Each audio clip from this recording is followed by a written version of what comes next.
कंचन traders, बेहतरीन उच्च स्तरीय मार्बल्स और ग्रेनाइट के लिए संपर्क करें कंचन ट्रेडर्स। सेल्स के साथ फिक्सिंग की सुविधा भी उपलब्ध है। घर को डेकोरेट करना हो, फर्नीचर्स को नेक्स्ट लेवल लुक देनी हो, दफ्तर को टॉप क्लास बनाना हो, कंचन ट्रेडर्स।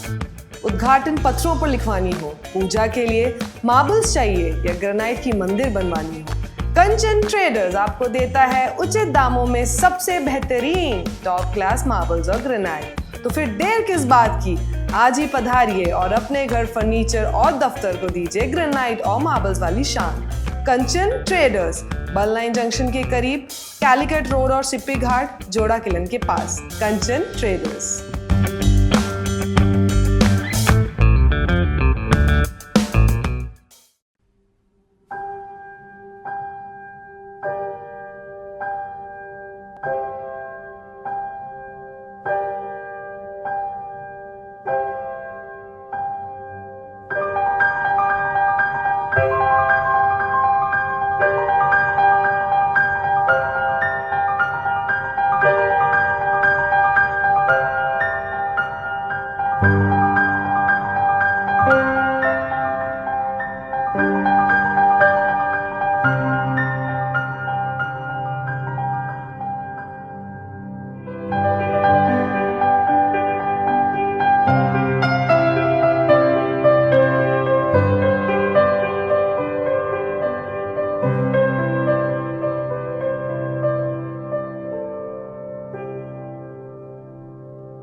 SIMS hospital, Vadapalli. जय हिंद, मैं नशरीन न्यूज़ अंडमान 24/7 में आप सभी का स्वागत करती हूँ।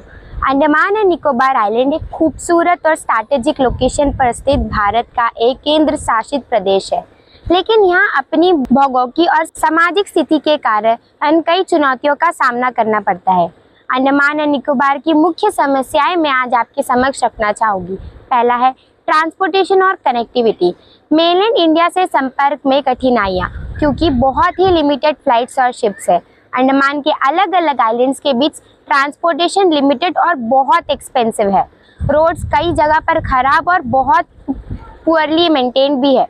अब बात करेंगे हेल्थ केयर और medical facility. Advance medical facility की कमी, सीरियस पेशेंट को चेन्नई या कोलकाता भेजना पड़ता है। स्पेशलिस्ट डॉक्टर और इमरजेंसी केयर भी लिमिटेड है यहाँ। तीसरी, बिजली और पर्यावरण। इलेक्ट्रिसिटी का प्रोडक्शन, जैसे हमने आपको अपने पिछले एपिसोड में भी बताया था, ज़्यादातर डीजल जनरेटर से होता है, महंगा और एनवायरनमेंट के लिए बहुत ज़्यादा हानिकारक। सोलार और रिन्यूएबल एनर्जी सोर्सेज पर कमज़ोर ध्यान दे रहे हैं हमारा प्रशासन। चौथा, रोजगार और एजुकेशन। यूथ के लिए करियर ऑप्शन बहुत लिमिटेड है। टेक्निकल और हायर एजुकेशन की इंस्टीट्यूट की बहुत ज़्यादा कमी है। पांचवे की बात करेंगे तो इंटरनेट और डिजिटल इंफ्रास्ट्रक्चर। स्लो इंटरनेट और कभी कभी network blackout, online education, work from home और डिजिटल बिजनेस में ये बाधा आती रहती है। छठा, टूरिज्म इंफ्रास्ट्रक्चर। टूरिज्म स्पॉट तो अच्छे हैं, पर टूरिस्ट फैसिलिटीज़ जैसे टॉयलेट, गाइड्स, इंफॉर्मेशन सेंटर्स और इको टूरिस्ट प्लानिंग में बहुत ज़्यादा कमी है। लोकल टूरिज्म प्रोफेशनल्स को ट्रेनिंग और सपोर्ट्स की बहुत ज़्यादा ज़रूरत है। अगर हम इस पर ध्यान दें, ये काफ़ी अच्छा टूरिज्म स्पॉट बन जाएगा। सातवां, इन्फ्लेशन और महंगाई। ज़्यादातर सामान मेनलैंड से आते हैं, इसकी वजह से प्राइजेस बहुत हाई होते हैं। डेली नीड्स के आइटम भी बहुत ज़्यादा महंगे हैं। अब हम बात करेंगे कि आखिर अंडमान एंड निकोबार द्वीप समूह के लोग क्या चाहते हैं। आम जनता की उम्मीदें क्या है आखिर? पहला, अच्छी हेल्थ केयर और डॉक्टर्स। हॉस्पिटल में मॉडर्न इक्विपमेंट्स हो और स्पेशलिस्ट डॉक्टर अवेलेबल हो ताकि कोई भी तरह की दिक्कतों का सामना ना करना पड़ सके। दूसरा, बेटर एजुकेशन और करियर ऑप्शन। हमारे यूथ को चाहिए कि अच्छे कॉलेज, अच्छी यूनिवर्सिटी और अच्छे स्किल ट्रेनिंग सेंटर्स बनाए जाए। यूथ के लिए एम्प्लॉयमेंट अपॉर्चुनिटी हो ताकि हमें बेरोजगारी का सामना ना करना पड़ सके। तीसरा, फास्ट और रिलायबल इंटरनेट। 4G और 5G स्पीड और एफोर्डेबल इंटरनेट प्लान्स हो। डिजिटल इंडिया का सही लाभ यहाँ भी मिले ताकि यहाँ के बच्चे भी इसका पूरा लाभ उठा पाए। चौथा है अफोर्डेबल और रिलायबल ट्रांसपोर्ट। फ्लाइट्स और शिप की संख्या बढ़ाए और रेट्स को कम होने दे और रोड्स और फेरी सिस्टम में भी सुधार लाए। पांचवे की बात करें तो टूरिज्म का प्रोत्साहन।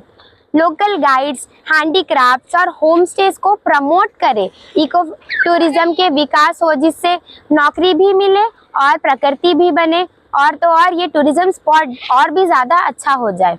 छठा, बिजली और पानी की समस्याएं को दूर करें। सोशल एनर्जी और विंड एनर्जी का उपयोग हो, पानी की सप्लाई रेगुलर हो और तो और क्लीन भी हो। सातवां, लोकल भाषा, संस्कृति और आदिवासी राइट्स का रक्षक। ट्राइबल कम्युनिटीज के राइट को सुरक्षा के साथ रखा जाए और लोकल कल्चर को भी प्रमोट किया जाए। ये था अंडमान एंड निकोबार आइलैंड, जन्नत जैसी दिखने वाली ज़मीन पर हम लोगों का एक छोटा सा संघर्ष। अंडमान निकोबार सिर्फ एक टूरिस्ट डेस्टिनेशन नहीं बल्कि एक जीती जागती दुनिया है जहां लोग सपने भी देखते हैं और समस्याओं का भी सामना करते हैं।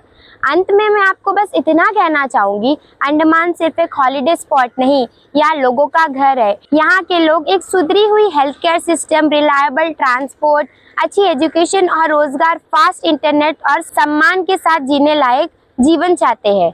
ये समस्या सिर्फ गवर्नमेंट की नहीं है बल्कि एक अवेयर सिटीजन, कंटेंट क्रिएटर या यूथ की जिम्मेदारी भी है कि वो इस मुद्दे को रेस करे और इसका सल्यूशन ढूंढे।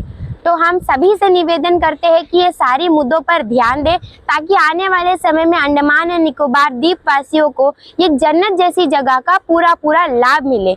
इसी के साथ आज की इस कड़ी से मैं विदा लेती हूँ। जैसे हमने आपको आज ये समस्याएं बताई कि अंडमान निकोबार द्वीप समूह में क्या क्या समस्या है, हम कोशिश करेंगे कि हमारे अगले एपिसोड में हम इसके समाधान के साथ भी आए। भले ही हम जाकर कुछ प्रगति ना कर सके, हम बोलकर ज़रूर कोशिश करेंगे कि हम कुछ सुधार ला सके ताकि लोगों में भी ये अवेयरनेस हो कि क्या करने से हमारे अंडमान एंड निकोबार द्वीप समूह की समस्याएं जो है ख़त्म हो सकती है। अगर आपको हमारा आज का ये एपिसोड ज्ञानवर्धक व सूचनात्मक लगे तो कृपया लाइक और शेयर ज़रूर करें और कमेंट सेक्शन में अपनी राय, अपने प्रॉब्लम्स शेयर करना ना भूलें। इसी के साथ आज की इस कड़ी से मैं विदा लेती हूँ। कैमरा पर्सन आफ्ताब के साथ मैं नशरीन, न्यूज़ अंडमान 24/7 से। जय हिंद।